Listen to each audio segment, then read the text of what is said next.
Bem, antes de mais, cumprimentar toda a sala. Nós estamos aqui para mais uma conversa da Semana Sem Fronteiras do Departamento de Ciências Sociais, Políticas e do Território, da CSPT, da Universidade de Aveiro. Esta conversa será um jornalista, um físico, um politólogo e uma comunicadora entram num bar, comunicar ciência em tempos de desinformação. Eu sou Gonçalo Pina, sou jornalista da Rádio Ria e a conversa no fim vai ficar disponível no nosso YouTube. Portanto, começo as apresentações. Ao meu lado, a jornalista Andreia Azevedo Soares, jornalista do Público desde 2000, que, no entretanto, fez uma interrupção temporária da sua carreira de atividade jornalística para realizar um doutoramento precisamente em Comunicação de Ciência em Londres.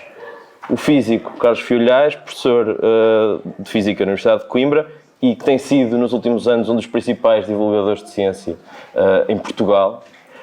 Ao meu lado, Pedro Magalhães, o politólogo, investigador coordenador no Instituto de Ciências Sociais da Universidade de Lisboa, que se doutorou em Ciência Política pela Ohio State University e que, entre os projetos que coordenou mais recentemente, destacam-se projetos sobre temas como atitudes em relação à inteligência artificial, a participação política dos jovens em Portugal ou os predadores da representação. E, por fim, a comunicadora Ana dos Santos Carvalho, que é ao meu lado, diretora de Comunicação e Marketing do GENET, um Centro de Excelência em Terapia Genética, do CIB, Centro de Inovação em Biomedicina e Biotecnologia, e investigadora na Universidade de Coimbra. Antes de mais, cumprimentar todos, agradecer por estarem aqui neste painel comigo agora para discutir este tema, e vou começar pela ordem que indiquei, professor Carlos Fiolhais. Nós podemos traçar um bocadinho o caminho com estas pessoas que têm aqui, da forma como a ciência chega às pessoas e, portanto, onde a ciência começa é no cientista, no físico, neste caso o professor. Eu pergunto-lhe se acha, neste momento, que é essencial que o cientista seja também ele um bom comunicador ou se, por outro lado, acredita que é uma competência que não lhe cabe a si. Muito bem, boa tarde. Agradeço o convite. Aceitei porque disseram que ia para o bar com outras pessoas e quando é para ir para o bar eu estou pronto. Embora chego aqui e só vejo água.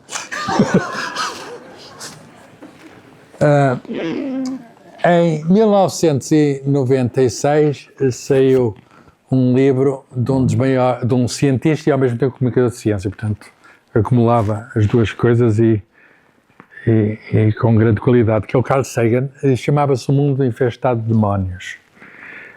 Nesse livro continha uma profecia que estamos a viver. E a profecia, eu vou citar de cor, não é? Não tenho aqui o livro, mas podem conferir, vão à biblioteca que é aqui ao lado e conferem. Construímos uma civilização que, nos seus elementos fundamentais, incluindo, ele acrescentava, e estamos aqui no Departamento de Ciências Sociais e Políticas, acrescentava a democracia. Nos seus componentes fundamentais, incluindo a democracia, o funcionamento da democracia depende da ciência e da tecnologia. E no mundo, nesse mundo, ao mesmo tempo, é largamente ignorante da ciência e tecnologia.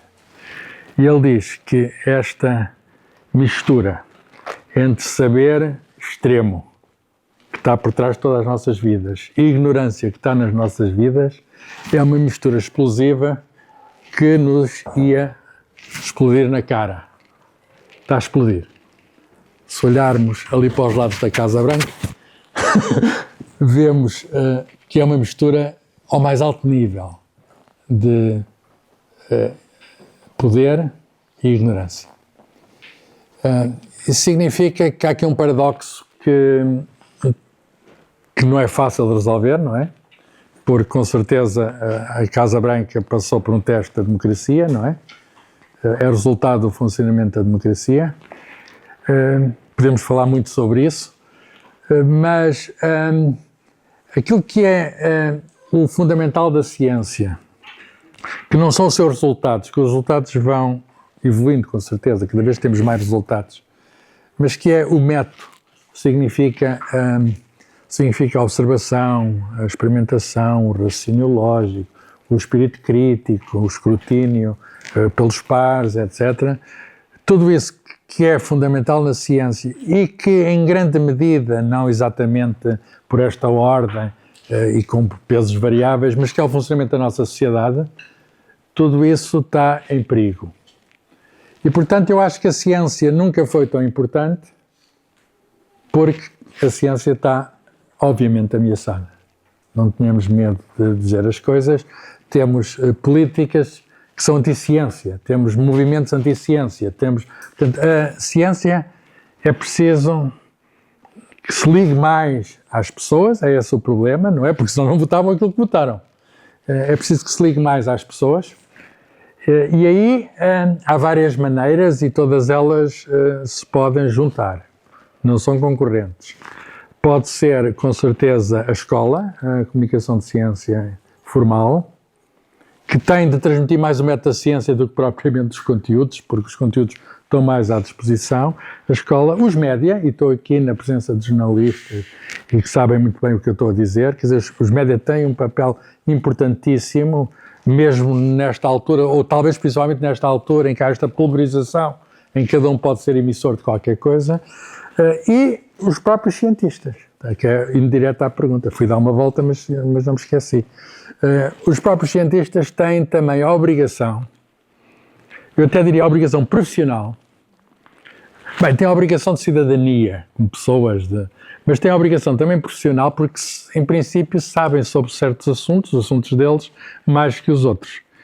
E eu não estou a dizer que cada cientista tem de, enfim, passar metade do tempo no seu instituto ou laboratório, até metade do tempo a dar conferências, a vir a bares como eu. Não estou a dizer isso. Estou a dizer que a comunidade como um todo tem de ter representantes seus ativos. Não temos um Carl Sagan, mas estamos a falar, sei lá, de pessoas extraordinárias como o David Attenborough, que é um indivíduo que nem sequer é daqueles cientistas, é um profundo conhecedor de ciência, um estudador natural, mas que está ali próximo das pessoas, que entra há 50 anos ou há mais pela televisão adentro e faz um trabalho verdadeiramente extraordinário. Os cientistas, não vou dizer muito mais, mas dizer isto, os cientistas, por sua própria natureza, têm de saber comunicar. Portanto, é uma acusação que fazem que eles não têm. Porquê? Porque a ciência resulta em si própria de um processo de comunicação. Só é validada se começar nos próprios pares, se chegar a um acordo, a um consenso. A ciência de uma pessoa não é ciência, tem de ser ciência de várias pessoas. Depois, os cientistas têm de se lembrar, e se alguns estão esquecidos, é bom que se lembrem, que a ciência não é deles. A ciência é o conhecimento do mundo e eles apenas são os representantes, digamos, da humanidade que estão mandatados para irem... E bem, eu vou usar uma metáfora jornalística, ou quero. Aqui falaram em fronteiras. Às fronteiras do conhecimento, uma espécie de enviados especiais, usar a metáfora de jornalismo, uma espécie de enviados especiais, mas não pode ser, sei lá, chegar lá, ficarem todos contentes e não dizerem nada. Se eles fizerem isso, não estão a cumprir a sua missão. Não estão a cumprir o seu mandato. Portanto, a ciência não é deles, a ciência é de todos. A ciência cada vez mais precisa ser de todos, porque as pessoas, eu acho que temos mesmo um problema, não é o conhecimento detalhado disto e daquilo, que é feito o mundo, como é que funciona a sociedade, porque as ciências são várias, naturais e humanas, mas é a maneira como nós sabemos mais, a maneira como acrescentamos ao saber. E isto, sendo fundamental para a ciência, acho, e agora termino, que devia ser também essencial para o funcionamento da sociedade. Quer dizer, hoje, quando ouvimos falar de fake news e de deepfakes e dessas coisas todas, cada vez mais é preciso aquilo que é o cerne da ciência, que é o espírito crítico. Eu, do cientista, vou passar para a comunicadora e aproveito que fez bem a introdução do tema, de alguma maneira, e a perguntar como é que a ciência depois se pode vender. Muito bem que o cientista tem que ser um comunicador, que há várias plataformas para a ciência chegar ao público, mas, e eu estou aqui no DCSPT, o público pode-me corrigir, mas eu acredito que a maioria das pessoas que aqui estão não terão interesse à partida num artigo do professor que é físico, Carlos Filhais. Portanto, eu gostava de saber... Eu ontem fui ao Alvin, tinha uma audiência danada.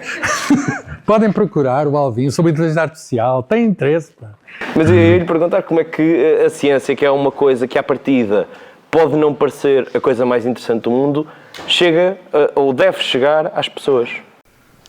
estratégias são muitas e eu acredito que o professor Filhais trouxe já algumas delas. Na verdade, como é que nós podemos tornar essa ciência parte da vida das pessoas?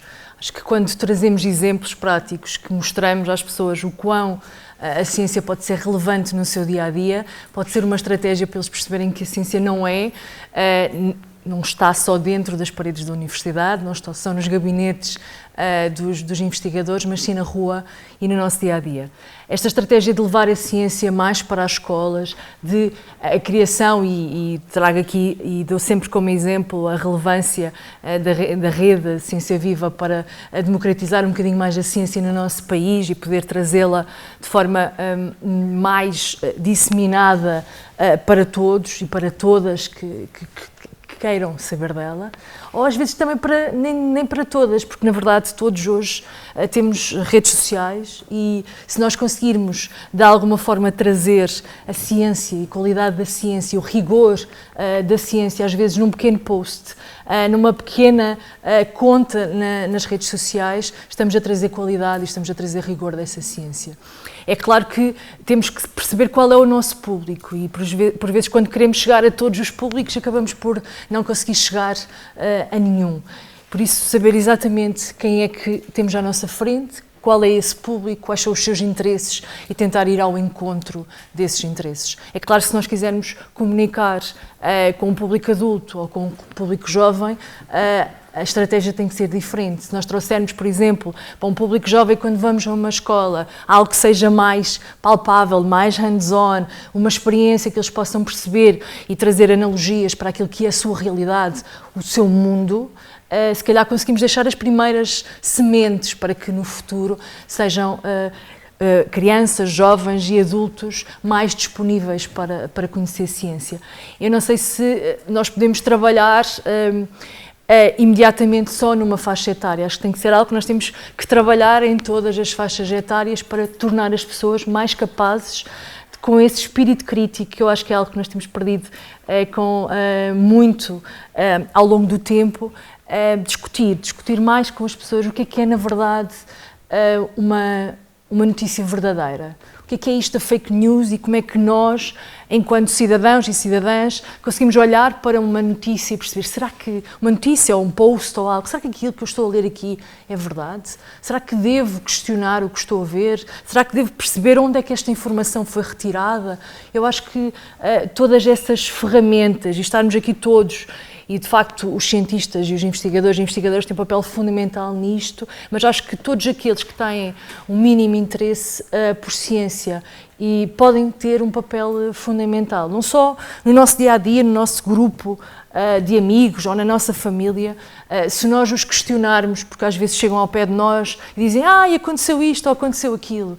E nós, se calhar, com o nosso espírito crítico, percebemos imediatamente que há ali qualquer coisa que não está bem contada. Mas será que podemos discuti-lo um bocadinho com eles? Será que podemos perceber onde é que leste isso? Tens a certeza que isso é correto? Tu viste onde é que essa informação veio? Eu acho que ajudar as pessoas a questionarem tudo isto no dia-a-dia, com os nossos familiares, com os nossos amigos, começamos a disseminar um bocadinho mais a relevância que é hoje em dia, percebemos que tudo aquilo que nos chega à frente não é verdade. E como é que cada um de nós pode ter esse papel de educador, de disseminador do rigor que na verdade a ciência traz e que por vezes só os cientistas sozinhos não conseguem chegar a algumas faixas, mas que se de alguma forma se esta mensagem se disseminar mais facilmente, eu acredito que podemos começar a fazer mais a diferença. Há uma questão que seria transversal a esta conversa, eu estava à espera de chegar ao politólogo, ao professor Pedro Magalhães, para introduzir, mas porque tocou há um bocadinho disso, que bastava uma publicação nas redes sociais para, às vezes, ter ali um bocadinho do rigor da ciência. Mas a verdade é que, atendendo às desigualdades, nem toda a gente tem acesso às redes sociais, nem toda a gente tem acesso à mesma informação, a uma informação tão rigorosa, e as desigualdades sociais e culturais têm aqui um papel muito importante. Como é que esta comunicação da ciência pode ser feita atendendo a este fator, que é um fator importante quando consideramos uma comunicação da ciência mais democrática e acessível a todos? Bem, Eu posso concordar que há muitos países que de facto não têm acesso contínuo à internet. Aqui se calhar já temos... A internet sim, mas às redes sociais não tanto e, por exemplo, não e também já têm, vou passar aqui para a jornalista, mas podem ter para aos jornais, podem mas ao ter jornalismo como um rádio. todo, nem sempre. Sim, é verdade. Isso é verdade. Por isso é que eu digo que por vezes há alguma dificuldade em poder chegar a todos, mas eu também não acho que nós vamos resolver, cada um de nós, os problemas do mundo. Acho que se nós conseguirmos, cada um de nós, pelo menos trabalhar na sua esfera e poder mudar, pelo menos a sua esfera, se todos nós fizermos um bocadinho, se calhar todos juntos já estamos a mudar alguma coisa. Eu percebo essa questão de não conseguirmos chegar a todos e haver esse desafio. E, por vezes, quem menos tem acesso tem mais dificuldades e provavelmente estará mais desinformado, e esse é claramente um dos nossos grandes problemas. Na comunicação de ciência, e atualmente eu acho que nós temos evoluído imenso nos últimos anos em Portugal, temos já uma rede bem cimentada em que tentamos, de forma colaborativa, promover, quer através da criação de gabinetes de comunicação nos centros de investigação, quer através da rede de centros de ciência viva, dos museus de ciência e de todas estas estratégias para criarmos diversidade de oportunidades para que na verdade, mais pessoas possam ter acesso à ciência. É suficiente? Não. Mas eu acredito que, passo a passo, estamos a evoluir numa tentativa de conseguir chegar ao maior número possível de pessoas. Ainda não estamos onde queremos, mas acho que passo a passo temos evoluído bastante e neste momento temos boa qualidade de comunicação de ciência em Portugal, temos uma grande diversidade, temos desde investigadores que saem do seu gabinete e que se disponibilizam para trazer ciência para diferentes públicos, temos professores que, para além do seu dia-a-dia enquanto professores, têm a capacidade de chegar a mais públicos, temos praticantes de ciência, temos muitas vezes cidadãos e cidadãs, se estivermos aqui com a ciência cidadã e com a relevância de trazer cada vez mais outras pessoas esta dimensão do rigor da ciência e poder de alguma forma também fazer a diferença.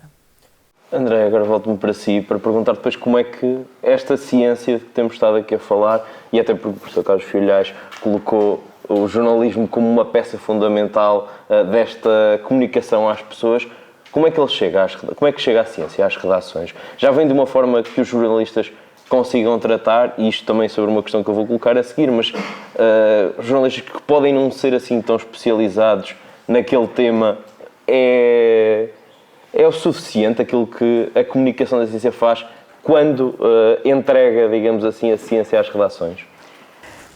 Antes de mais, boa tarde, obrigada. É maravilhoso estar numa sala completa de pessoas a querer ouvir sobre comunicação de ciência. Acho que isso é um sonho de qualquer jornalista de ciência ou pessoas interessadas em comunicação de ciência. Há aqui várias perguntas, não é? A primeira era como é que a ciência chega às redações.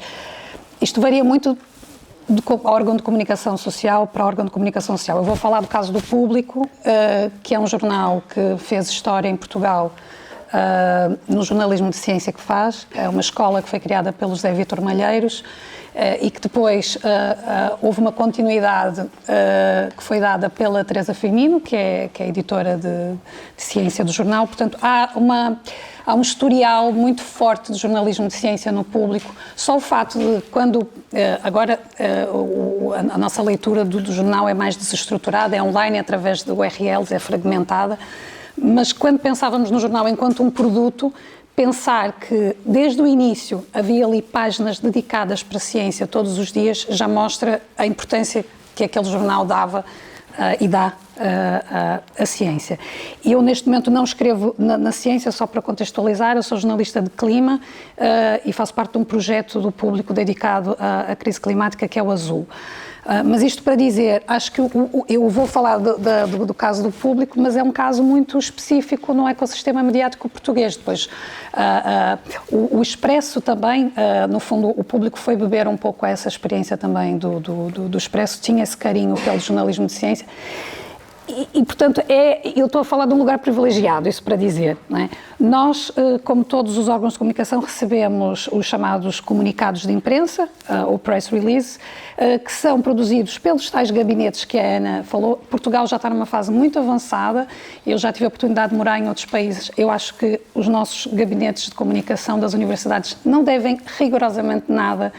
Aqueles que eu conheci, por exemplo, na Suíça ou no Reino Unido, são muito profissionais. Agora, o pensamento crítico, ele tem que atravessar todas as esferas, não é? E nós como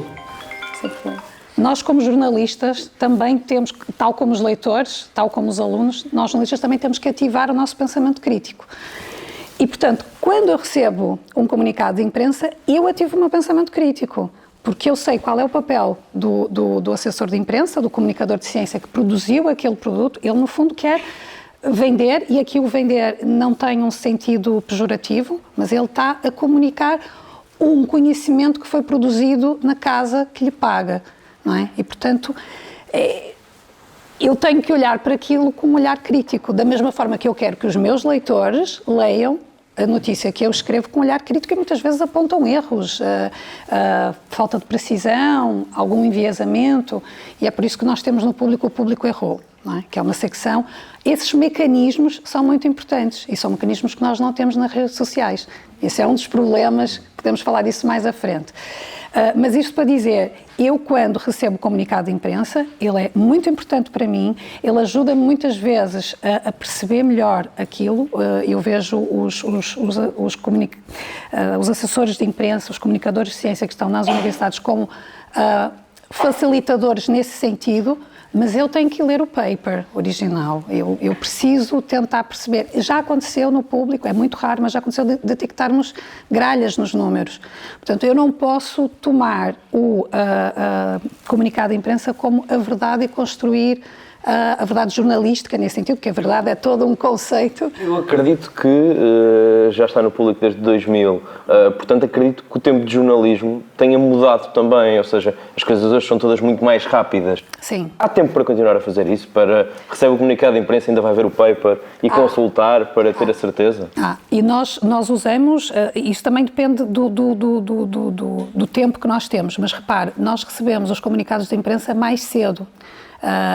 Nesse ecossistema mediático, muitas vezes recebemos chamadas e isto está muito bem oleado, são super profissionais, muitas vezes ligam uma semana antes, 2 semanas antes a dizer, olha, vamos ter esse paper, queres cobrir, isto é uma coisa muito interessante, nós temos tempo para preparar, porque a ciência é rigorosa e o jornalismo de ciência também tem que ser, qualquer jornalismo tem que ser, o jornalismo antes entre muitas outras coisas, um exercício de verificação.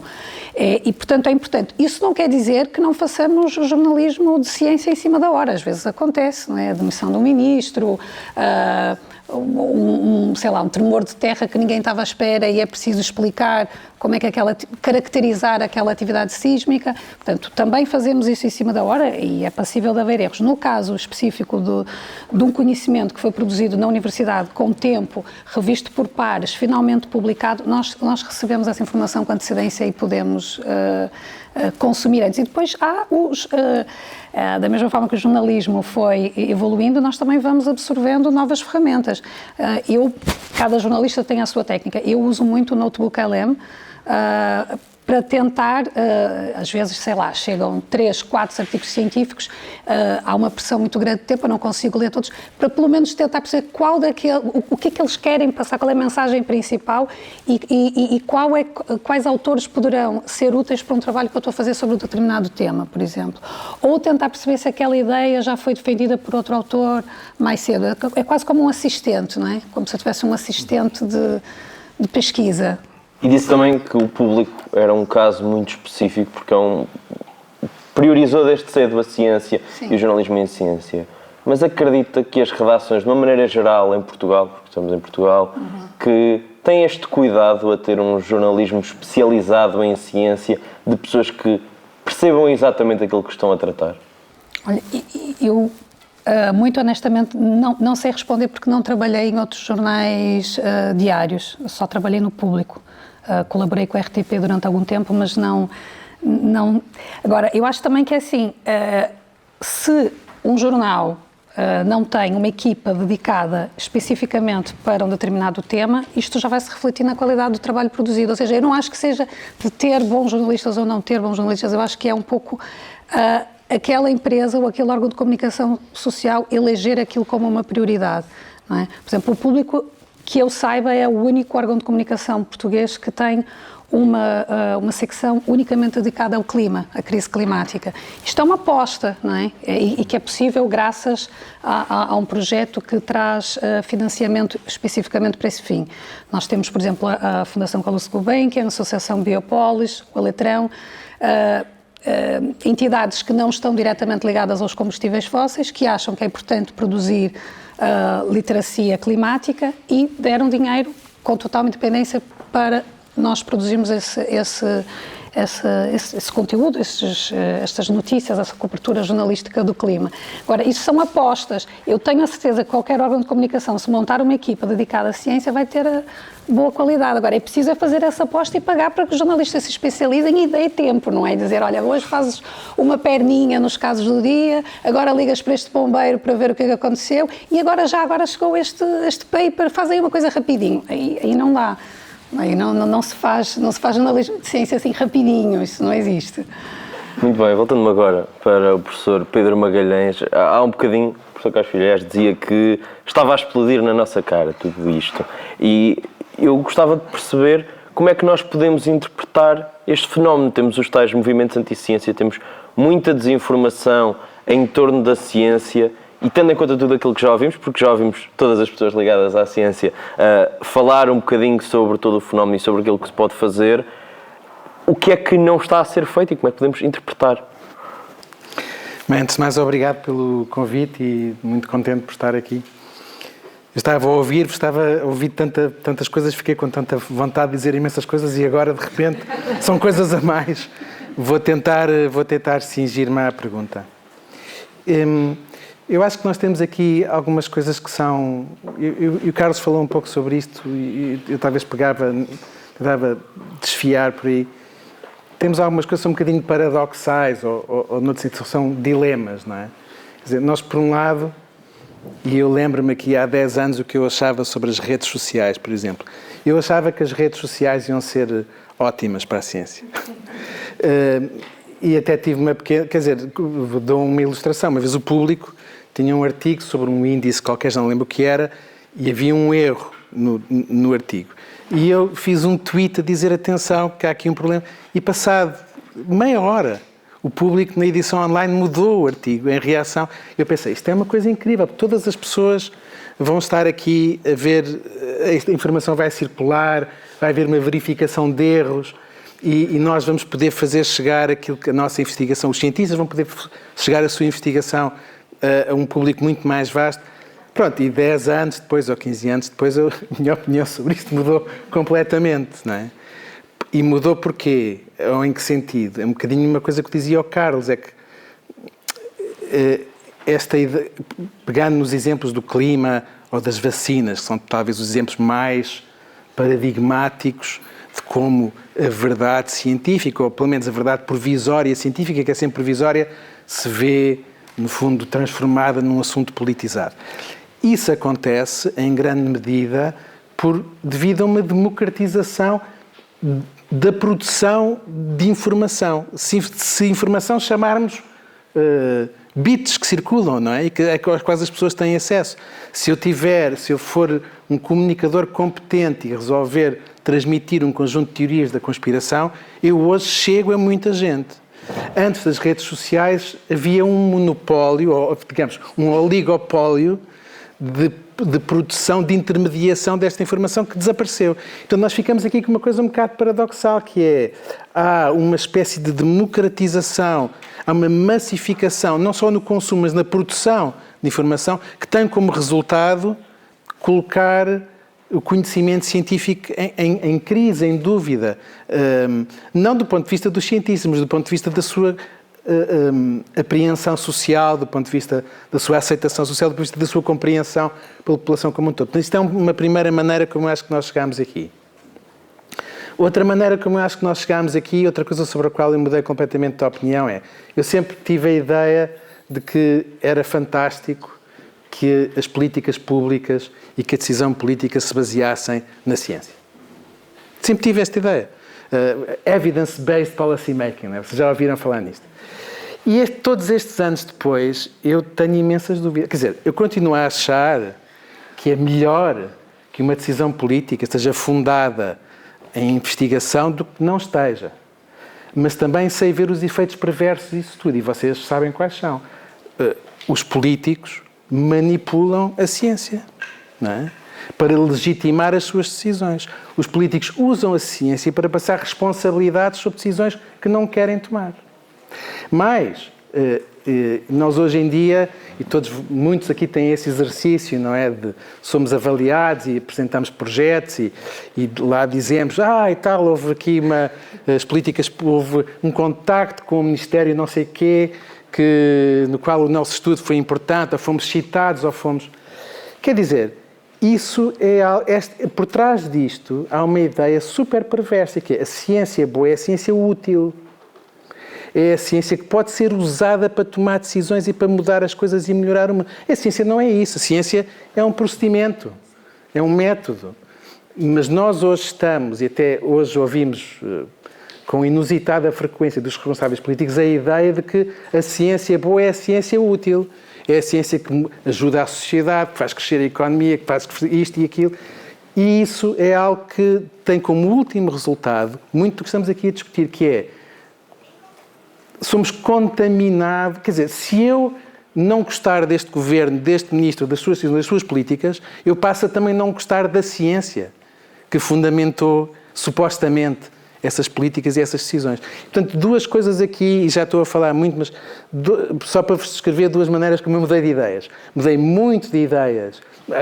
Se calhar mudámos todos, não é? Eu sei que muita gente mudou e está a mudar, até vê-se agora, por exemplo, noutro tema que é o consumo e o acesso às redes sociais pelos mais novos. As pessoas mudaram muito de posição sobre isso porque foram observando as consequências. E outra consequência que observamos, portanto, a meu ver, foi esta massificação da produção de discurso sobre o mundo, teve como consequência a transformação de algo que não estava politizado em algo que passou a estar politizado. É uma marca de identidade política. Sou anti-vax, não é? Ou acho que não há alterações climáticas porque ontem esteve imenso frio, não é? Pronto. E, por outro lado, a proximidade entre a política e a ciência, que eu acho que eu ainda... Há metade do meu cérebro que vê como uma coisa virtuosa, há uma outra metade que vê como um problema, no sentido de criar esta ideia de que a ciência boa é a ciência que serve a decisão política, ou que é útil, ou que serve à economia, ou à sociedade, ou seja o que for, e o que isso implica depois de contaminação do que é a ciência realmente pela visão que as pessoas têm, pelas divisões que têm, pelos conflitos e polarizações que têm em relação à política. E, portanto, acho que houve mais maneiras, mas acho que duas das maneiras como chegámos aqui foram esta. Eu confesso, essa segunda parte, ciência útil contra a ciência inútil, quase, não é? Porque falar de uma ciência útil implica que exista uma ciência depois que não é tão útil. Quem diz que há uma ciência útil acha que há uma ciência inútil. Isso não há dúvida. O que é isto? O que é a ciência inútil? Como é que uma ciência pode ser usada por governantes políticos colocando outros contra essa ciência? Eu fiquei com algumas dúvidas até na forma... Gostava, se tiver exemplos práticos que me consiga... Posso-vos dar um exemplo. Não vou dar um exemplo concreto, mas um exemplo um bocadinho abstrato, mas que todos conseguirão ligar. Vamos imaginar que um governo qualquer, coloca a habitação ou o problema da habitação como principal prioridade. E que, para resolver esse problema, convoca ou vai ouvir um departamento de economia de uma determinada faculdade sobre como resolver isto. Não é? E, claro, vai tomar decisões que diz que estão fundamentadas num estudo, num paper, numa investigação ou num conjunto de investigações. Ora bem, certamente que quer os cientistas que estiveram por trás disto, quer os governos, vão achar que essa ciência foi útil. O problema, já agora na economia, é se nós metermos dois economistas numa sala a discutir, saímos com 3 teorias económicas. E é normal. como é que isto leva depois à divisão social e política sobre a ciência? É que as decisões que esse governo vai tomar e que vão estar legitimadas supostamente nessa investigação, vão dividir as pessoas, inevitavelmente. É muito difícil haver decisões políticas que não têm ganhadores e perdedores, ou os que ganham mais e os que ganham menos, os que perdem mais e os que perdem menos. E isso acaba por contaminar, de alguma forma, o papel da ciência. Eu digo que tenho uma metade do cérebro que pensa de uma maneira e outra metade que pensa de outra pelo seguinte, é um dilema que eu não consigo resolver. Eu continuo a achar que a decisão política, as políticas públicas devem estar fundamentadas em factos, em investigação, em conhecimento, mas tenho muito medo do discurso da ciência para a decisão. E tenho muito medo do discurso que todos temos quando preenchemos coisas na FCT, não é? E somos responsáveis por unidades e depois no fim, ou no laboratório associado, temos de explicar o que é que andamos a fazer e para que é que serve. É esta coisa do para que é que serve. Serviu para que fossem tomadas estas e aquelas decisões. Essa proximidade, a meu ver, dá uma visão da ciência que não... Deixem-me dar outro exemplo. Nos inquéritos que se fazem sobre a cultura científica, os portugueses têm uma crença enorme na ciência. Se vocês conhecem isto muito bem, os dados do Eurobarómetro. Mas é uma crença infantil. É a ideia de que a ciência vai resolver os problemas todos. E quanto mais ciência houver, mais problemas são resolvidos. Porquê? Porque a ciência resolve problemas. É para isso que ela serve. E isso é uma maneira de pensar na ciência que me preocupa e que acho que está por detrás de algumas das coisas que vamos observando. Muito bem, eu vou voltar um bocadinho atrás para a pergunta que lhe fazia a si, vou colocá-la a si sobre as desigualdades. Mais uma vez, eu queria saber até que ponto é que esta desinformação que há em torno da ciência é um fenómeno que surge da tecnologia, da evolução tecnológica, já o colocou, as redes sociais e do efeito pernicioso que acabam por ter, mas também se é ou não resultado de um sistema político de desigualdades sociais, culturais, que existem de acesso à informação relacionada com a ciência. Mas aquilo que estamos a tentar explicar é o quê? Desenvolva só a pergunta. Portanto, aí a desigualdade aparece aqui como causa de quê? Da desinformação. Da desinformação. Da desinformação na ciência, obviamente. Não, eu acho que não chega. Quer dizer, sem dúvida que... Quer dizer, e nós sabemos que é uma das coisas que as ciências sociais vieram trazer, não é? É explicar que por detrás de diferenças entre pessoas que parecem coisas idiosincráticas, que parecem diferenças ou de personalidade, ou de temperamento, estão fatores sociais poderosos, entre os quais desigualdade social, origem social, e sabemos que isso causa grandes desigualdades no acesso à informação. Mas vamos lá ver. O exemplo dos Estados Unidos, de que o Carlos falou e que temos todos em mente, não é?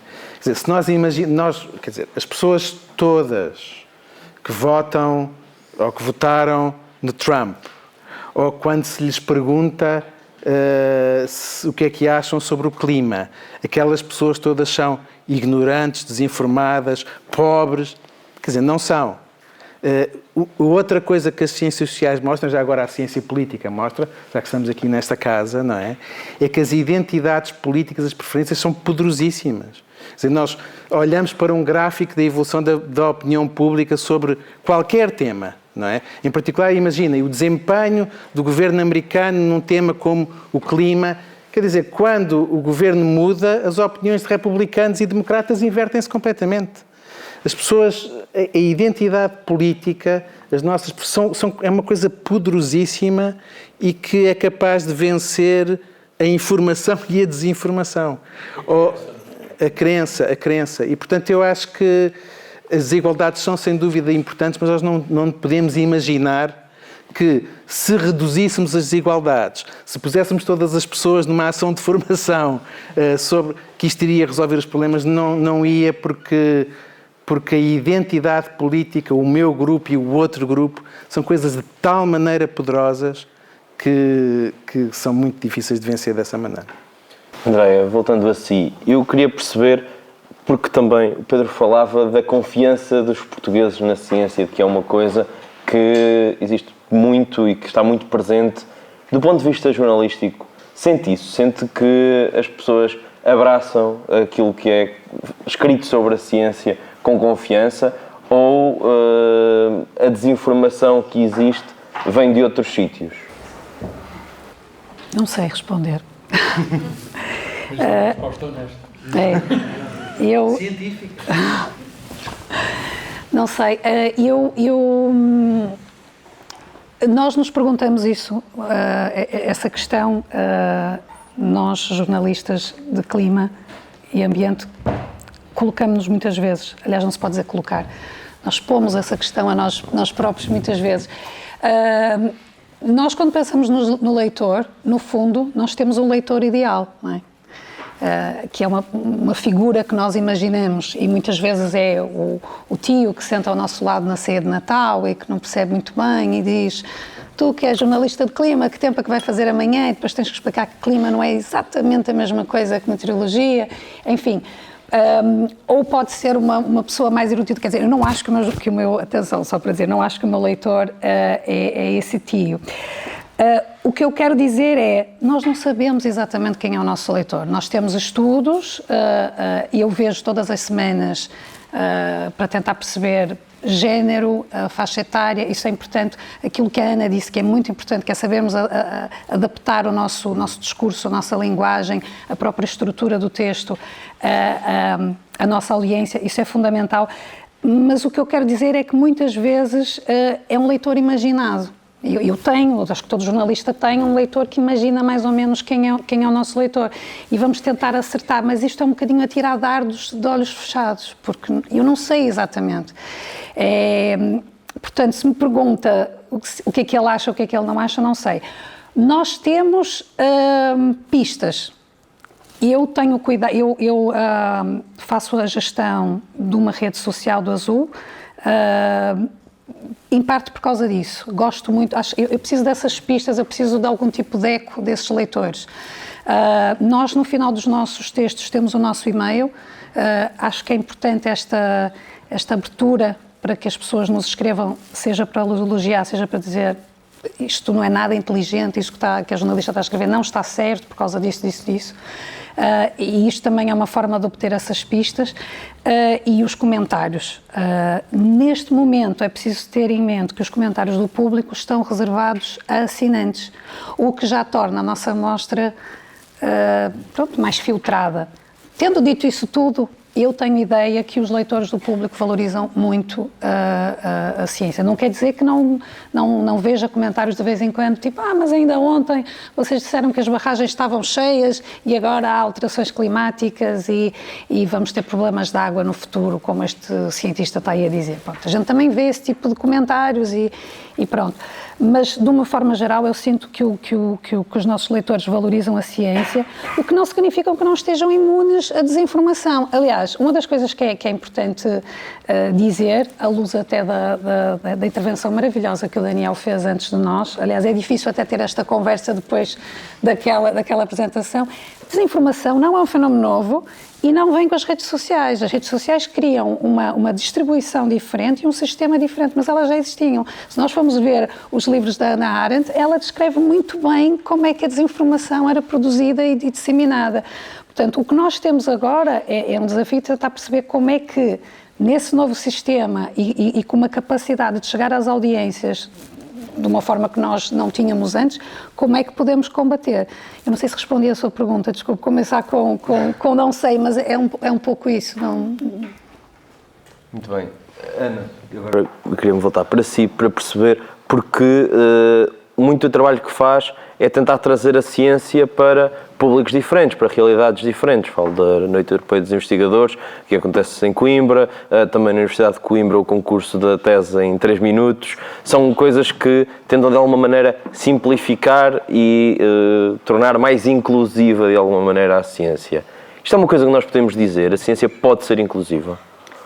Eu acredito que sim, acho que a vários níveis, quer quando levamos e pegamos em 600 investigadores da Universidade de Coimbra que saem dos seus gabinetes e vão para a Baixa de Coimbra para levar um pouco mais daquilo que fazem no seu dia-a-dia, porque acreditamos que vale a pena sair das nossas paredes e contactar diretamente com a população, e porque é uma oportunidade de garantir que não estamos apenas a pregar aos convertidos. Isto é algo que nós brincamos muitas vezes, mas na comunicação de ciência é um dos nossos grandes desafios, porque muitas vezes fazemos eventos e as pessoas que vão aos nossos eventos são as pessoas que já estão dentro do nosso ambiente, já são pessoas interessadas naturalmente por ciência. O desafio é chegar àqueles que ainda não estão interessados.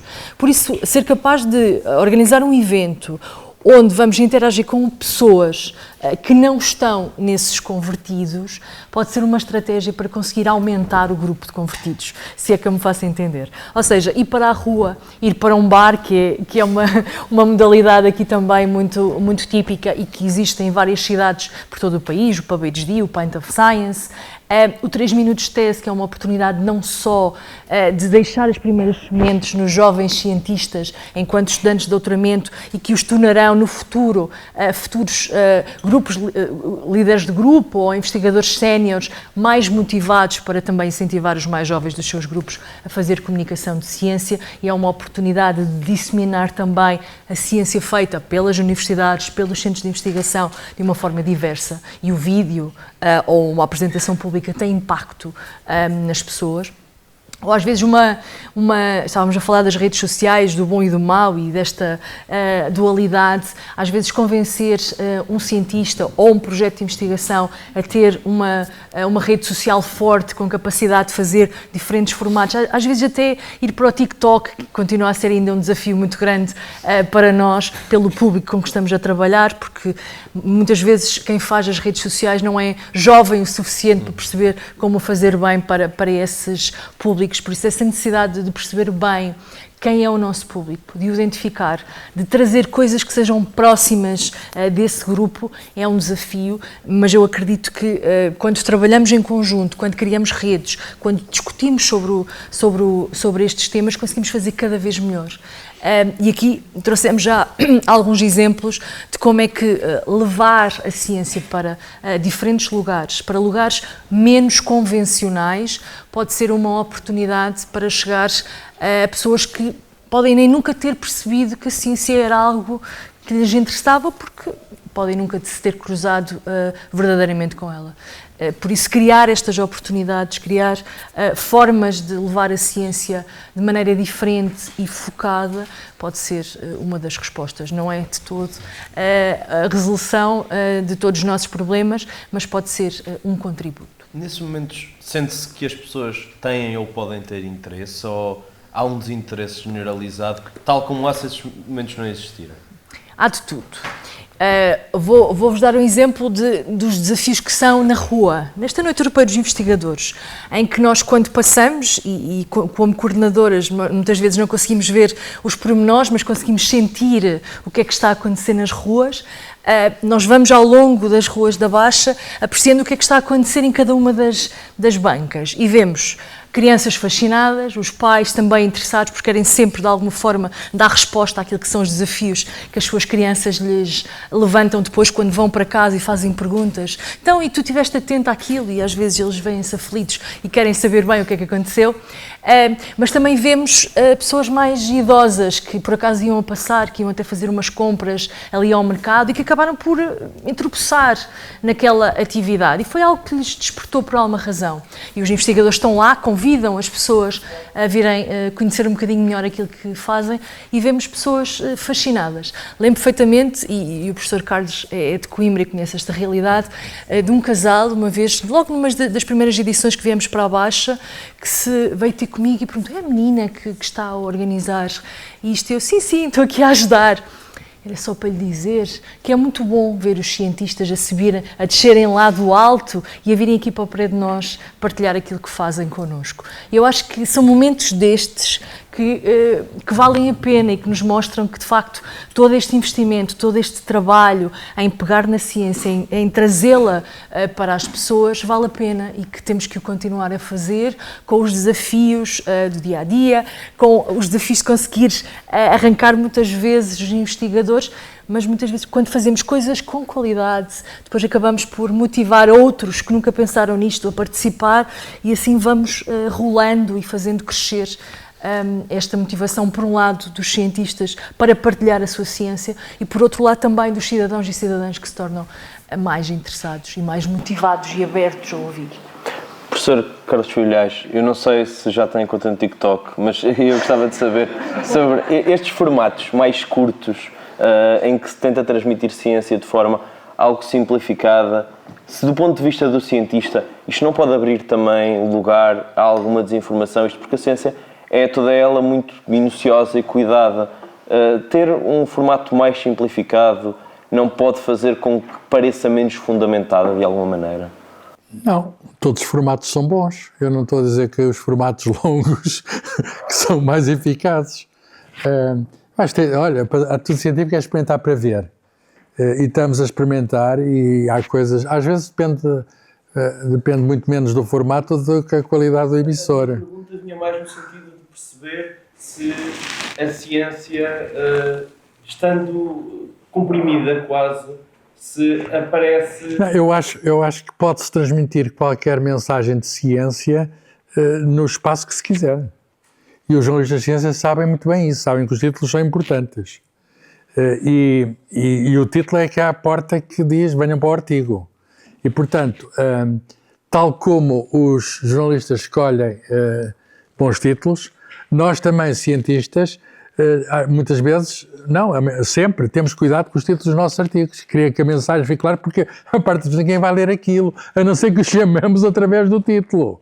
E, portanto, nós temos que o abstract já agora, que também é um formato pequeno, é tipo TikTok, o abstract pequeno, não tem a palhaçada, mas tem lá o tamanho pequeno, o tamanho reduzido. Nós sabemos que a comunicação tem vários formatos e uma pessoa pode transmitir uma coisa que seja até profunda em muito poucas palavras ou em poucas imagens. O problema acho que não é do tamanho, o problema é sempre a qualidade da compreensão e, portanto, a capacidade depois que essa pessoa que compreendeu... Quem compreendeu uma coisa muito bem é capaz de transmitir melhor do que uma pessoa que não compreendeu bem. Sei lá, o Carl Sagan é um exemplo disso, não é? Ou os grandes comunicadores são aqueles que, por exemplo, ele compreende esta coisa, que é... ele tem frases maravilhosas no livro Cosmos, que também deu uma série que está no YouTube, agora, na altura tempo na televisão, ele percebeu que os formatos não interessavam e que o livro não era inimigo do vídeo. Ele faz um livro que vende milhões, que é um guião de um programa de televisão. E, portanto, ele diz, somos filhos das estrelas. Reparem, somos filhos das estrelas. É um formato muito curto. No entanto, há aqui uma verdade científica profunda que nos faz pensar, que nos faz sonhar e que transmite alguma coisa que é essencial sabermos, que não sei se é útil ou se é inútil, mas nós temos dentro de nós, vou fazer aqui um bocadinho de comunicação de ciência, temos dentro de nós, a maior parte do nosso corpo é água, como sabem, por isso é que puseram aqui água aqui para nos reconstituir, e a água é hidrogênio, é o H2O, não é? Hidrogênio e 2 átomos de hidrogênio na molécula de água e 1 de oxigênio. O hidrogênio tem lá dentro prótons que vieram do Big Bang, que é de onde vieram os prótons todos, certo? Mas o oxigênio tem de ser feito de uma estrela. Não há outra maneira natural de fazer oxigênio. Não há. Quer dizer, sabemos hoje fazer em aceleradores, mas nem é em grande quantidade. Por outras palavras, o Sol não faz oxigênio, nem vai fazer. Não consegue fazer mais carbono e está numa fase de, quase até ao fim da vida, vai fazer, a partir de já vai fazer hélio. O hélio vai conseguir fazer no final com carbono, nunca vai fazer oxigênio. Portanto, se nós temos aqui algum oxigênio, foi que alguma estrela o fez, essa estrela explodiu também para chegar aqui e está espalhada. E, portanto, nós, de algum modo, temos dentro de nós o cosmos. Isto é uma mensagem muito forte. E ele acrescenta, e somos a única parte do cosmos, somos filhos do cosmos, somos uma encarnação, digamos, da natureza, e somos a única parte que a pode compreender. Quer dizer, parte de um facto da ciência e assume a essência da ciência logo a seguir. Ele até diz, se por qualquer cataclismo a humanidade acabasse, o universo ficava, tanto quanto sabemos, não é? Sem ninguém que o compreendesse. E eu acho que, quer dizer, o universo acaba um bocadinho inconsolável, quer dizer, sem haver... uma estrela teve à espera tantos anos, milhões de anos, para ver alguém que possa olhar para ela e perceber o ciclo de formação da estrela. Não foi há mais de 100 anos que nós percebemos como é que funcionam as estrelas. E é graças à compreensão, isso não parece não tinha utilidade nenhuma, a não ser, sei lá, o físico estar com a namorada, está a ver as estrelas e há aquela vantagem do macho que é que ele consegue fazer melhor que os outros, mostra as estrelas e eu sei como é que elas foram formadas. Não sei se adianta alguma coisa ao namoro. Mas tirando isso, que é uma utilidade também, que essa comunicação de ciência às vezes é útil para essas coisas. Mas hoje, o que nós queremos fazer é o Sol na Terra, os reatores de fusão, queremos imitar na Terra e isso resolve os nossos problemas de energia, em princípio. Não é ainda prático. Estão a ver? E, portanto, o nosso conhecimento que parecia inútil, saber como é que funcionam as estrelas, hoje em dia está a ser alvo de aplicação para levar-os. Portanto, eu acho que se tivéssemos cá o Carl Sagan hoje, eu não gostava nada de vê-lo no TikTok. Eu não estou por apenas, quer dizer, uma pessoa também não pode fazer tudo, mas não tenho nada contra. Eu estou, por exemplo, a escrever num jornal popular que é o Correio da Manhã, vou à televisão, se a CMTV me perguntar qualquer coisa, eu vou. Está uma cheia, de onde é que veio a cheia? Coisas científicas e porquê, etc. Eu vou à CMTV. Mas, portanto, vamos lá ver, o interesse é mais o público do que o formato. E se há formatos que têm grandes... Não devemos desdenhar isso. O Carl Sagan escrevia nos grandes jornais de domingo, aqueles suplementos dos jornais americanos, etc. Ele escrevia lá... Aliás, esse livro, O Mundo Infestado de Demónios, resulta de um conjunto de crónicas que ele escrevia nos jornais dominicais. E, portanto, agora a ciência, só dizer uma coisa que não me perguntou, mas mas eu queria que ficasse aqui clara, que é a questão do estatuto da ciência. Às vezes a ciência sofre pelo facto de lhe atribuírem superpoderes. E às vezes há demasiada esperança na ciência e vai resolver os problemas do mundo. E todas as pessoas, aquela coisa o Pedro falou disso, da ingenuidade do português, está a pensar que há soluções às vezes mágicas para os problemas, etc. Ora bem, a ciência, e nós temos grandes problemas, tivemos o problema da Covid, temos agora o problema das alterações climáticas, que é muito superior ao problema da Covid. O problema da Covid está mais ou menos resolvido. O problema das alterações climáticas está longe de estar resolvido. E podemos ver que a ciência é importante numa coisa e é importante na outra. Se não foram os cientistas, se não fosse a humanidade, a sociedade, independentemente de países, etc., terem dito aos cientistas, estão aqui todos os meios que vocês precisarem, mas arranjem aqui uma solução rápida, estamos fartos, não queremos confinamentos, queremos aqui, a vacina não se tinha feito em 9 meses, podem ter certeza.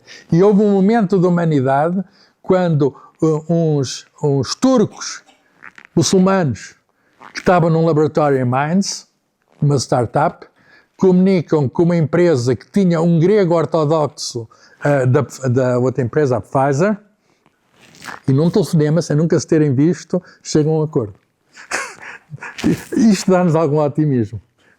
Isto dá-nos pessoas que não se conhecem de religiões opostas, de grego e turco, cristão e muçulmano. E, no entanto, era a humanidade também cristã. Mas a ciência, reparem, se este assunto parece ter resolvido pela ciência, não foi resolvido pela ciência. Foi resolvido pela sociedade, que tem mecanismos económicos, que tem mecanismos políticos, e apesar de todos os nossos problemas que temos com a economia e com a política, conseguimos fazer um alinhamento. Foi a política que pediu, em nome dos cidadãos, que pediu, arranjem aqui uma solução. Estão também a pedir à sociedade, estão a pedir aos cientistas, vejam lá esta questão do clima. E os cientistas têm soluções para isso, não são mágicas, mas têm, e está a haver soluções que ainda não são muito económicas. Vão ser, porque uma coisa também está com a outra. Mas é muito curioso que não vai ser a ciência que vai resolver o problema das alterações climáticas. As alterações climáticas têm muito a ver com a nossa intervenção, têm de se resolver com a nossa intervenção. Há o domínio da economia, há o domínio da política, e a gente podemos considerar que muito do método da economia, muito do método da política, e está aqui o Pedro para confirmar isso, tem elementos do método científico. Mas há o elemento da imprevisibilidade e o elemento da aleatoriedade, etc., que nós encontramos no funcionamento das sociedades, muito bem patente na economia e na política, que nós não controlamos. E quer dizer, aí, por muito método científico que se queira ter, nós não podemos assegurar a solução dos problemas. Portanto, a ciência não salva o mundo. A ciência ajuda a salvar o mundo. Sem a ciência estaríamos perdidos, podem ter a certeza. Mas não é apenas a ciência que nos salva. E, portanto, a questão que temos aqui pela frente, e por isso é que a comunicação de ciência é importantíssima, é conseguir fazer o alinhamento da ciência com, por exemplo, porque é que falava há pouco o Carl Sagan das misturas explosivas, com a política. Se os políticos forem ignorantes, e eles são os nossos representantes da democracia, quando há democracia, mas na democracia são os nossos representantes, se eles nos representam ignorando a ciência, nós temos mesmo um problema. E é isso que está a acontecer e que tem prejuízos enormes. No caso desse grande desafio, que é o maior que temos neste momento, que é o das alterações climáticas. E, portanto, eu, enfim, confiando na ciência, praticando ciência, eu também digo, quero dizer, os problemas do mundo são maiores do que esses. A questão das desigualdades chamou muito bem. A ciência não vai resolver o problema das desigualdades. E tem de atender ao problema das desigualdades. Mas só para dizer mais esta coisa, sobre a relação entre ciência e democracia. Apesar de tudo, a democracia, tem todos os defeitos, mas como dizia o Churchill, é o melhor dos sistemas. É o menos mau, é o pior de todos os sistemas, excluindo todos os outros. Se repararem, a origem da democracia está na Grécia, que é também a origem da racionalidade que está na base da ciência. Nasce na mesma origem. Estão a ver? Depois, a democracia alimenta-se de liberdade e a ciência, nós sabemos isso, se não tiver liberdade não prospera. Ciência vive liberdade de pensamento, liberdade de comunicação, liberdade de circulação de pessoas e circulação de bens. Isso é fundamental. Portanto, a ciência floresce melhor nos sistemas democráticos, embora, enfim, temos neste momento o paradoxo da China, que é um caso muito interessante, em que há um conjunto de restrições de liberdades, mas que a ciência está neste momento florescente. E isso explica o desenvolvimento da China, é a grande aposta da ciência. Mas o Karl Popper, o grande filósofo da ciência, e também, de algum modo, cientista político, ele dizia que a ciência e a democracia têm uma coisa em comum, é que a ciência elimina o erro quando, digamos, se chega à conclusão que a concordância com a realidade pode ser melhorada. Ora bem, na democracia, nós o erro quer dizer outra coisa, mas temos a possibilidade de mudar governos. Quer dizer, temos a possibilidade de algum modo, renovar, digamos, a confiança que nós depositamos nos nossos representantes. E podemos chamar isso erros de outro tipo, mas podemos também dessa maneira remover o erro. Portanto, a ciência e a democracia são coisas muito diferentes, mas eu acho que uma precisa da outra. E o que nós precisamos, num mundo que em grande medida também não é democrático, também temos de pensar isso, e que em zonas democráticas é apenas uma democracia nominal, os cientistas políticos sabem isso muito bem, que há vários tipos de democracia, etc. Nós temos de ver como é que se articula a ciência e política, e isto é um problema que não tem solução e que estará sempre em cima da nossa mesa. Ainda bem, que às vezes pensam que vamos algum dia viver num mundo em que está tudo resolvido. O futuro é um sítio, enfim, é um território aberto, é um território onde todos entramos, é um território que tem de ser construído e em que nada está assegurado. Mas sem ciência, olha, não tínhamos resolvido a Covid e não iríamos resolver. Eu também sou otimista, termino com isto. Sou otimista, temos vários problemas, podemos, enfim, ter impasses, podemos ter coisas, mas eu acredito muito que saber é melhor que não saber. Muito bem. E, portanto, se amanhã querem uma razão para viverem amanhã vão saber mais. Muito bem. Estamos em conversa há mais de uma hora, portanto, eu agora abro espaço para perguntas do público.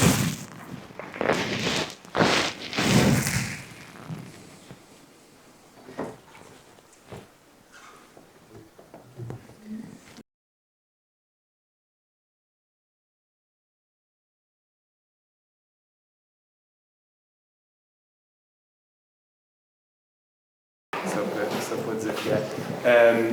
e também para ligar à questão, por exemplo, da Torre de Marfim, com os investigadores e professores a vir lá da Torre, até cá abaixo falar com os mundos mortais. Eu, obviamente, também tenho essa questão de demonstrar que a ciência tem que ser sempre útil. Há talvez a questão se há algumas diferenças entre as ciências naturais, as sociais, as aplicadas e etc. ou não. Mas, apesar de os óbvios problemas de demonstrar sempre a utilidade imediata de determinada investigação, também temos a outra parte, que é uma parte dos nossos salários é pago pelo erário público, não é? E seria um pouco estranho que os académicos fossem os únicos elementos da sociedade pagos pelos nossos impostos que não tivessem a responder sobre o que é que estão a fazer com esse dinheiro que é. Portanto, como é que se conjugam estas duas coisas? Como é que nós podemos justificar a nossa existência só para satisfazer a nossa curiosidade? Sim. Eu sou muito sensível. Os privados são pagos com o nosso dinheiro, como cliente. Sim. Mas aí há uma escolha. Eu sou muito sensível a esse argumento, mas eu gostava que esse argumento permitisse a sobrevivência de linguistas, historiadores medievais, quer dizer, todas aquelas pessoas que fazem coisas que são manifestamente inúteis, não é? Quer dizer, claro que não são inúteis. Por exemplo, eu até consigo imaginar, se eu for, sei lá, coordenador de uma região de turismo, eu posso precisar do historiador medieval para me ajudar a fazer um guia, etc. Pronto. Mas o meu ponto é este. Eu acho que nós devemos avaliar os cientistas, não é? E nós temos na nossa sociedade e no nosso sistema político e nas nossas instituições mecanismos de avaliação da sua qualidade, da qualidade do que fazem. Não é? Que podem não ser perfeitos e não são, e sabemos que não são. Mas esses mecanismos devem existir. Aquilo contra o qual aquilo que me faz preocupar neste discurso da utilidade do cientista é a ideia de que nós temos de descobrir imediatamente para quem está a fazer um projeto de investigação uma ligação óbvia, imediata à produção de valor. E, enfim, vocês até certamente saberão dar melhores exemplos do que eu. Mas muito do que são hoje os maiores setores de crescimento económico, de aplicação de investigação científica, são coisas que começaram com investigações em que ninguém imaginava. Qualquer ligação daquilo à produção de produtos ou de serviços. Muitas vezes a curiosidade científica é o maior motor, é o motor mais importante para fazer descobertas que mais tarde vão ter aplicações que vão beneficiar imensas pessoas, mas não originalmente. Se nós fecharmos a porta a essa curiosidade científica, é uma coisa que, de facto, estou a insistir nisto, porque é uma coisa muito presente no discurso político sobre a ciência. Se nós fecharmos a porta à ideia de que eu quero investigar isto porque tenho curiosidade para responder a esta pergunta, nós estamos a perder a oportunidade de beneficiar mais tarde com os efeitos dessas descobertas. Se nós submetermos o financiamento, o apoio, a legitimação social da ciência, que é aquilo que está a acontecer hoje em dia, a legitimação política e social da ciência a ciência é muito boa para fazer crescer a economia. Não é? Se nós submetermos a legitimação da ciência a isso, nós vamos perder imensas oportunidades. Essas sim, também elas produtoras de enormes benefícios para a sociedade e para a economia. Portanto, é um raciocínio quase que foca naquilo que eu consigo vislumbrar a curto prazo, neste momento, do benefício da ciência. Isso é perder todos os outros benefícios de longo prazo. E nós podemos fazer uma lista enorme. Quer dizer, os telefones celulares, não é? A comunicação digital, não começou porque alguém pensou, bem, eu vou aqui fazer um projeto porque isto vai aqui gerar, vou produzir iPhones com esta coisa. Nada disso aconteceu. E, portanto, é essa a minha preocupação. Acho que é uma visão tacanha, miúpe, sobre para que é que serve a ciência. Para além de que, depois há toda uma outra questão, é que há muito daquilo que nós chamamos, se não quisermos chamar ciência, chamamos investigação, chamamos academia, chamamos o que quisermos, que até pode nem nunca produzir esse tipo de efeitos, mas que produz outros que são impacto social, impacto cultural, a nossa memória, o nosso património, a nossa cultura. Eu estou a pensar nisto, o Carlos, quando trabalhávamos na Fundação, convidou um investigador italiano que veio defender o conhecimento inútil. Muito daquilo que nós somos, como, seja a título pessoal, seja dos grupos, das comunidades a que sentimos pertencer, seja até do nosso país, é produto desse conhecimento inútil. Portanto, nós não podemos submeter a investigação científica a essa lógica tacanha, miúpe, de curto prazo, porque vamos perder com isso. Vamos conseguir legitimar o que estamos a fazer a curto prazo, não é? Vamos dizer às pessoas, vocês pagaram impostos porque eu tenho aqui, muito bem, isto vai aqui para financiar uma investigação aplicada que vai resolver este ou aquele problema. Vamos a perder enormes oportunidades pronto, não me vou repetir, mas é uma visão da ciência que a longo prazo só traz prejuízo, não traz benefício. Posso dar um exemplo que acho que ilustra essa questão do inútil e da surpresa que vem, às vezes, das utilidades. Em 1917, Einstein teve a ideia de uma emissão estimulada de luz. Já se sabia que havia níveis de energia nos átomos e ele pensou que se eles caíssem de um nível superior ao mesmo tempo para baixo, os átomos emitiam uma luz, digamos, mais forte. Isto era apenas a imaginação dele perante um modelo teórico de funcionamento dos átomos.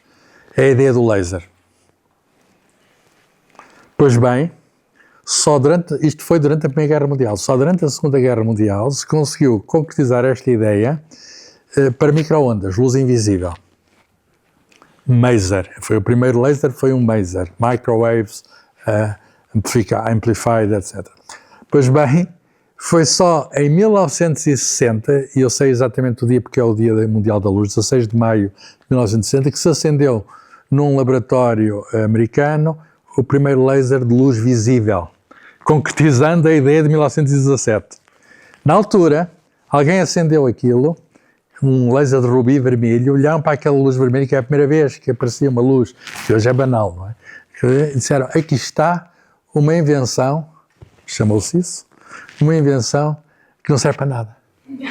É que não servia rigorosamente para nada. O laser era apenas para confirmar, quando muito, a ideia do Einstein, não sei quantos anos antes. Pois bem, olhem à vossa volta e vejam lasers para ler CDs, vejam lasers para as impressoras, vejam lasers no supermercado para ler os códigos de barra. Alguma coisa que não seja laser, até a depilação é laser. Por outras palavras, a invenção ou descoberta, o que queiram, que não servia para nada, hoje está omnipresente. Alguém podia adivinhar isto? Já agora, se temos comunicações nos cabos ópticos e temos esta confusão toda da comunicação, confusão significa Torre de Babel, na comunicação, sabe porquê? Porque a luz laser é injetada nos cabos ópticos.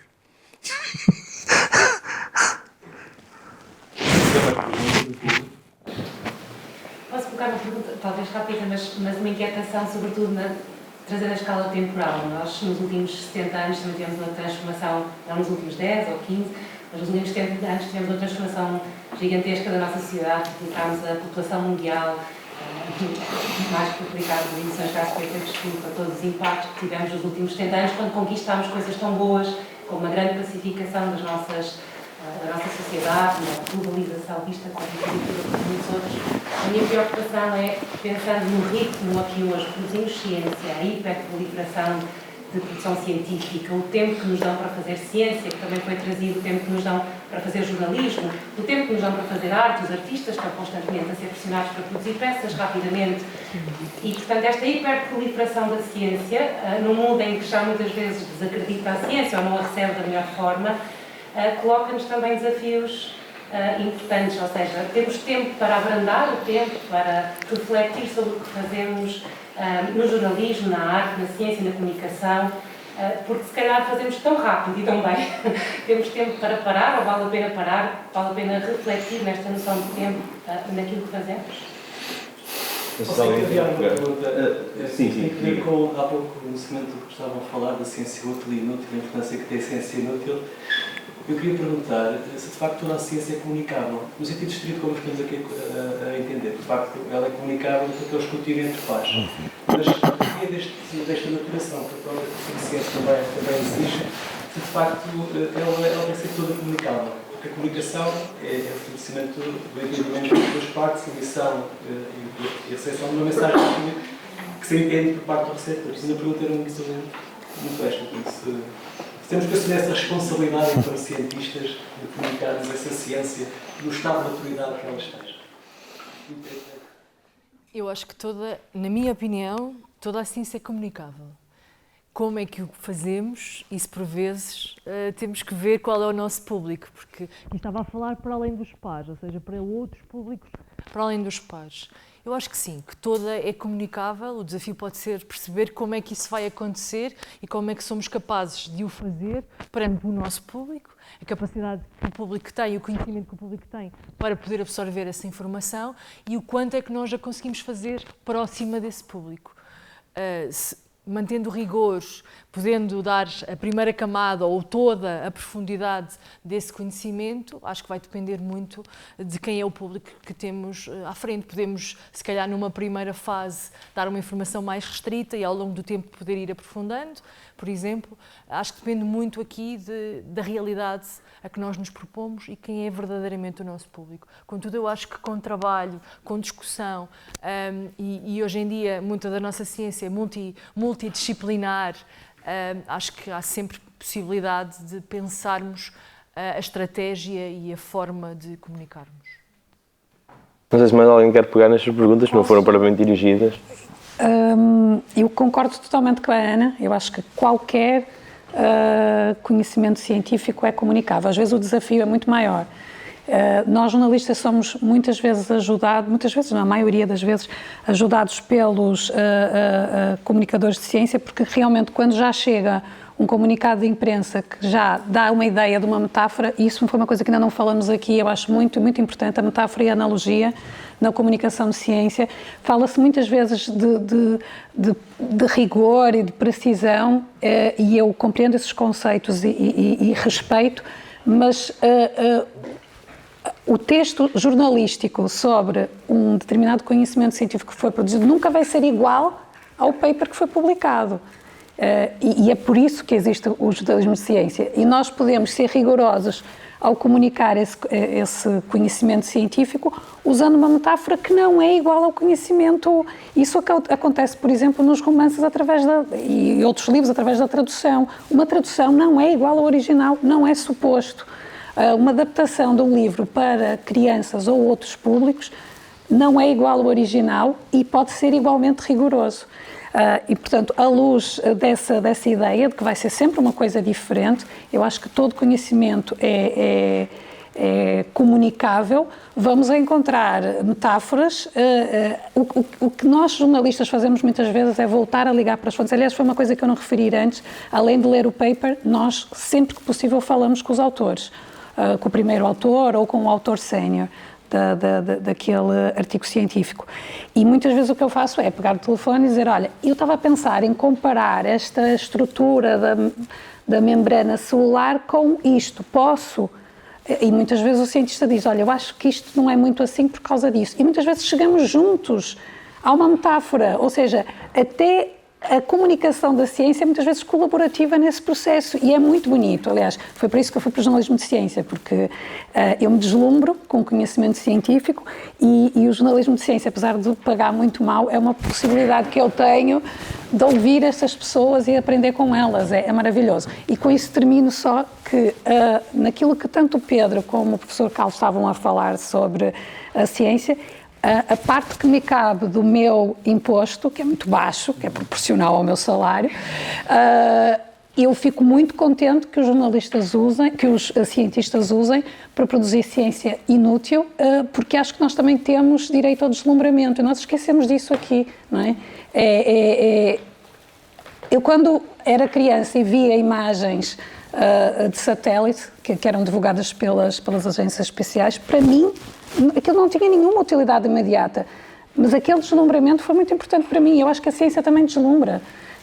E eu fico muito contente que usem os meus impostos para deslumbrar, também deslumbrar os meus filhos, deslumbrar quem houver por aí. Também é uma das funções.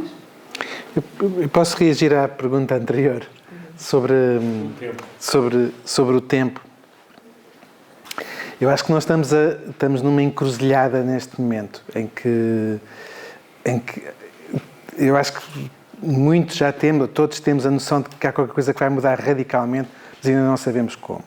E é com o tema da inteligência artificial, claro, não é?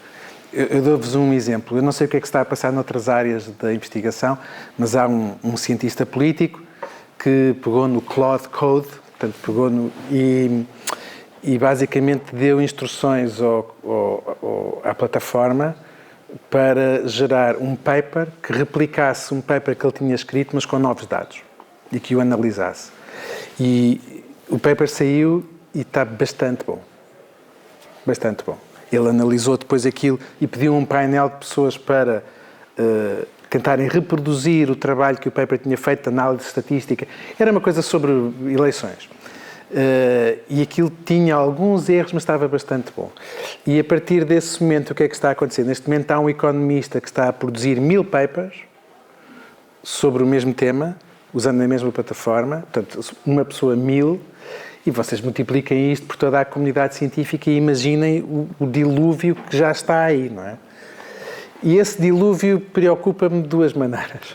A primeira, nós já estávamos numa fase em que tínhamos cada vez mais revistas para toda a gente poder publicar, para toda a gente poder ser avaliada e ter fator de impacto e não sei o quê. Portanto, artigos que nunca mais acabam. Alguém que queira fazer uma recensão de literatura sobre um determinado tema, agora é fácil, pede a inteligência artificial para fazer, não é? Mas o problema não é esse. O problema é que qual é o nosso papel quando as máquinas são capazes de produzir aqueles papers normais, não é? Hipóteses, dados, resultados, introdução, conclusão. Isso hoje existe. Isso hoje já existe. Qual é o nosso papel? Quando uma máquina pode produzir 1, 2, 3, 4, 1000, como este economista está a fazer. Eu não sei bem qual é o nosso papel. Imagina assim uma palavra pomposa, de género, curador de produção, mas eu não sei bem o que é que isto quer dizer. Isto é a primeira preocupação.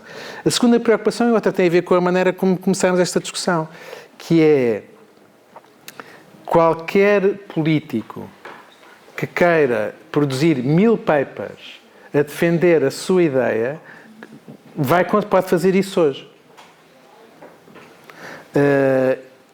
E depois como é que nós escrutinamos como comunidade isso? Não é? Como é que nós distinguimos o trigo do joio? Sendo que muito desse joio é um joio bastante... Vocês peguem em dados, e há experiências dessas, pegarem em dados empíricos sobre eleições, sobre o que vocês quiserem, e mandem a 10 equipas de investigação e vejam os resultados. E vêm resultados às vezes contraditórios.